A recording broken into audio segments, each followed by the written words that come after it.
நம்ம அரசியல்லே பார்த்தீங்கன்னா, நடிகர்கள் வந்து ஒரு காலகட்டமா வந்து அரசியலுக்கு வந்து இருக்காங்க. நீங்க ஸ்டார்ட்டிங் ஃப்ரம் பாக்யராஜா இருக்கட்டும், டி. ராஜேந்திரா இருக்கட்டும், சரத்குமார், விஜயகாந்த். பட் விஜயகாந்த் ஓரளவுக்கு ஜெயிச்சு ஒரு அட்லீஸ்ட் ஒரு 10% வந்து வாக்குரிமை வந்து பெற்றாரு. பட் அதேபோல ஜெயிச்சும் வந்தாங்க. பட் அதுக்கப்புறம் அவங்களோட அடுத்த கட்டத்தில இருந்த அந்த நடிகர்கள்லாம் அரசியல்ல என்னவானாங்க? அவங்களாம் இன்னும் பெருசா ஜொலிக்கலையே! இது சந்தர்ப்ப சூழல் தான். இப்ப இன்னும் சொல்லப்போனா என்னன்னா, இப்ப சரத்குமார், பாக்யராஜ் இதெல்லாம் ஒரு வரிசை. இதெல்லாம் ஸ்டார்ட்டிங் ஆகுறப்பவே தெரியும். இது வந்து ஆக்சிடென்ட் ஆயிரும், தாங்காது அப்படிங்கிறது தெரியும். அதனால அத விட்டுருவோம். ஆனால் ஒ ஒரு முதலமைச்சராக கூட வரக்கூடிய வாய்ப்பு விஜயகாந்துக்கு இருந்தது. ஏன்னா சினிமாவை தாண்டின பிம்பம் அவருக்கு இருந்துச்சு. இப்ப எம்ஜிஆருக்கு எப்படி பிம்பம் இருந்ததோ, அந்த பிம்பம் இருக்கு.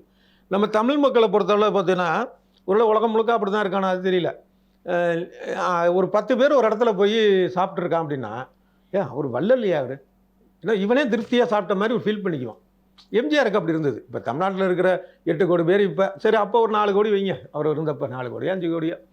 ஆனா அத்தன பேருக்கு அவர் சோறு போட்டிருப்பாரு ராமாவரத்துல. ஏதோ சில 1000 பேருக்கு போடும். ஆனா ஒட்டுமொத்த மக்கள்கிட்ட என்ன ஒரு பிம்பம்? அவர் அந்த மாரி போடுவாங்க. அப்படியே இவனே தின்ன மாரியான, சாப்பிட்ட மாரியான ஒரு மனிதன். அந்த மாரியான ஒரு பாசிட்டிவ் பிம்பம் வந்து விஜயகாந்துக்கு இருந்தது. நல்ல மனுஷனாயாது. ஜாதி மதம் பார்க்க மாட்டார். யாருக்கா இருந்தாலும் உதவி செய்வாரு. இந்த மாரியெல்லாம் இருந்தது. ஆனால் அவர் அரசியலில் எடுத்த அடுத்தடுத்த நகர்வுகள், இது ரொம்ப தவறா